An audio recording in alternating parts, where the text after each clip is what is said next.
नमस्ते दोस्तों, कैसे हैं आप सब।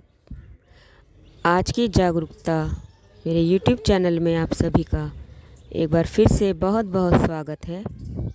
दोस्तों, मेरा आज का विषय है बच्चों की परीक्षा में कैसे हम बच्चों को सपोर्ट कर सकते हैं। मेरा आज का विषय बच्चों की परीक्षा से संबंधित है। देखिए दोस्तों, परीक्षा से पहले बच्चों में पढ़ाई को लेकर लगातार दबाव का बढ़ना ये हम सभी देखते हैं। ऐसा क्यों, जबकि पूरा वर्ष भी तो बच्चा स्कूल, कोचिंग, ट्यूशन, घर पर भी पढ़ना ये सब काम करता है, तब भी क्यों बच्चे के अंदर हम लगातार स्ट्रेस, तनाव देखते हैं। कभी सोचा है आपने? अचानक से पेपर, परीक्षा के दिनों में ही ऐसा क्यों हो जाता है।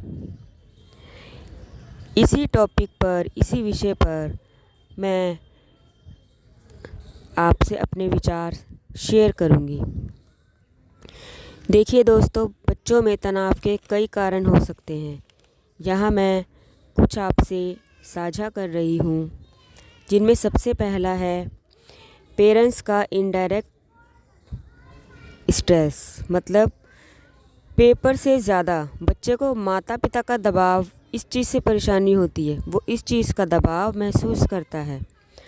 इसका मतलब यह हुआ दोस्तों कि बच्चे को नंबर लाने से ज़्यादा इस चीज़ की चिंता हो जाती है कि यदि हम नहीं पढ़ेंगे तो माता पिता गुस्सा करेंगे, नंबर कम आए किसी वजह से तो मम्मी पापा क्या सोचेंगे, क्योंकि माता पिता ने हमारे ऊपर भारी फीस लगा रखी है, इतनी फ़ीस जमा करते हैं तो उनका पैसा ख़राब हो जाएगा। इन सब में उलझकर बच्चे की परफॉर्मेंस पर नेगेटिव असर देखने को मिलता है। तो मैं आपसे यही कहूँगी कि बच्चों पर अनावश्यक दबाव हम माता पिता भी नहीं बनाएं। मेरा दूसरा पॉइंट है सोशल मीडिया, गैजेट्स, इन सब का बच्चों के ऊपर प्रभाव। दोस्तों, एग्ज़ाम का दबाव पहले ही बच्चों को घेरे हुए होता है, ऊपर से ये gadget, social media, social sites, इन सब से ही बच्चे का पढ़ाई में ध्यान केंद्रित नहीं हो पाता। जब बच्चे चीज़ें क्लियर नहीं कर पाते तो नेट का सहारा लेते हैं, इंटरनेट, यूट्यूब, इन पर जाते हैं चीज़ें क्लियर करने के लिए। पर चीज़ें क्लियर करने से पहले इतनी सारी ऑप्शन फ़ोन में दिख जाते हैं, बच्चा उन्हीं में लग जाता है, तो बच्चों का ध्यान तो इधर उधर भटकेगा ही, ये स्वाभाविक है। तो हमें कोशिश करनी चाहिए कि बच्चा एनसीईआरटी की बुक से पढ़े, जितना हो सके किताबों से पढ़े, ग्रुप स्टडी करे, दोस्तों के साथ आपस में मिलजुल कर अपने जो भी कन्फ्यूज़न है उनको दूर करे। एक्स्ट्रा क्लास अगर हो सकती है तो वो भी ले सकते हैं, बट गैजेट्स का इस्तेमाल नहीं करें। फ़ोन जितना हो सके अपना अवॉइड करें। इसमें माता पिता बच्चे की मदद करें। बच्चा ग्रुप स्टडी कर सकता है, टीचर से पूछे, लिख कर याद करे। इन तरीके से बच्चा अपना परफॉर्मेंस अच्छी कर सकता है। दोस्तों, हम अक्सर ये देखते हैं कि बच्चों में तनाव और एंजाइटी के कई सारे लक्षण हैं। अब वो लक्षण क्या हैं, चलिए उनके बारे में भी मैं आपको बताती हूँ। इनमें देखो दोस्तों, सबसे पहला है पढ़ाई पर ध्यान नहीं दे पाना। तो वो क्यों होता है? एंजाइटी है इसीलिए होता है ना। और कई सारी चीज़ें देखते हैं हम इसमें बच्चों में। बच्चा लोगों से मिलने जुलने में कतराता है, एकदम से गुस्सा आना, चिड़चिड़ापन होना, बच्चों में हम देखते हैं मूड बदल जाना, होता है ना ऐसा दोस्तों।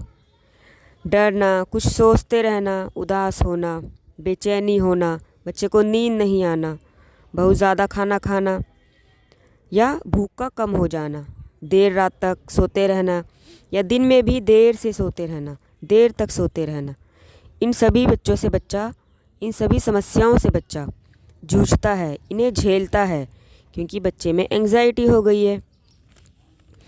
अब कैसे हम एंजाइटी और तनाव को दूर कर सकते हैं, इनके ऊपर भी मैं आपको बताऊंगी कुछ बातें। चलिए दोस्तों, शुरू करते हैं। बच्चों को हम बाहर ले जा सकते हैं, बच्चा व्यायाम करे, एक्सरसाइज, योगा, बहुत ज़्यादा नहीं पर थोड़ा बहुत तो माता पिता डेली बच्चों के साथ ऐसा बच्चों से करवा सकते हैं। बेचैनी हो रही है, घबराहट हो रही है तो गहरी सांस लें, सही मात्रा में पानी पिएं। दोस्तों, पानी की कमी कभी भी हमारे शरीर में नहीं होनी चाहिए। खाना भी बच्चों को संतुलित दें, ना ही ज़्यादा तला भुना हो, ऑयली हो, ज़्यादा फैट वाला, चर्बी बढ़ाने वाला। खाना एकदम बच्चों को हल्का फुल्का और जिससे बच्चे का पेट भी भरा रहे, बच्चे को नींद ना आए, इस तरीके का खाना दें। जब भी बच्चे के दिमाग में नेगेटिव विचार आए तो बच्चा उनको एक कागज़ पे लिखकर उस कागज़ को फाड़ कर डस्टबिन में फेंक दे। इससे क्या होगा दोस्तों, बच्चे की जो ख़राब दिमाग में विचार आ रहे थे उसको ऐसा फील होगा कि सारा मैंने कचरे के डिब्बे में फेंक दिया। और कुछ समय तक बच्चा अपनी मनपसंद की कोई भी चीज़ करे तो उसको वाकई में अच्छा लगेगा, चाहे म्यूज़िक सुने, डांस करे, पेंटिंग या और कुछ जो भी उसको समझ में आता है, जो उसको अच्छा लगता है। कहीं बाहर थोड़ी देर जाना चाहता है या घर में ही कोई गेम खेलना चाहता है तो वो ज़रूर करे। इससे आप देखेंगे बच्चा बहुत अच्छा महसूस कर रहा है। माता पिता का व्यवहार, माता पिता का एटीट्यूड भी बहुत ज़रूरी है। अब माता पिता किस तरीके का व्यवहार रखें कि बच्चे को अच्छा महसूस हो, आइए उस पर भी मैं आपसे कुछ बातें शेयर करती हूँ।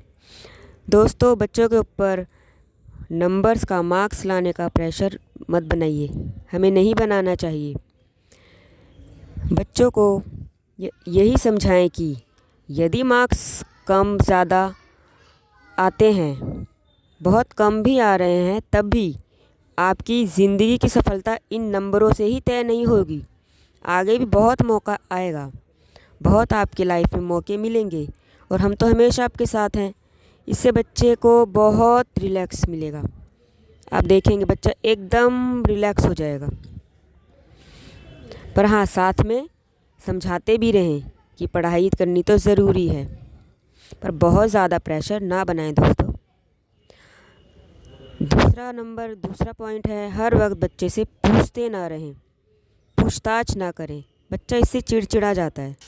उसे डांटें नहीं, बीच का रास्ता अपनाएं, संतुलन बनाकर ही बच्चे के साथ व्यवहार करें। बच्चे के साथ टाइम स्पेंड करें, उसके साथ दोस्ताना माहौल रखें दोस्तों। तभी हम देखेंगे कि हमारा बच्चा एग्ज़ाम में अच्छा परफॉर्मेंस कर रहा है। ओके दोस्तों,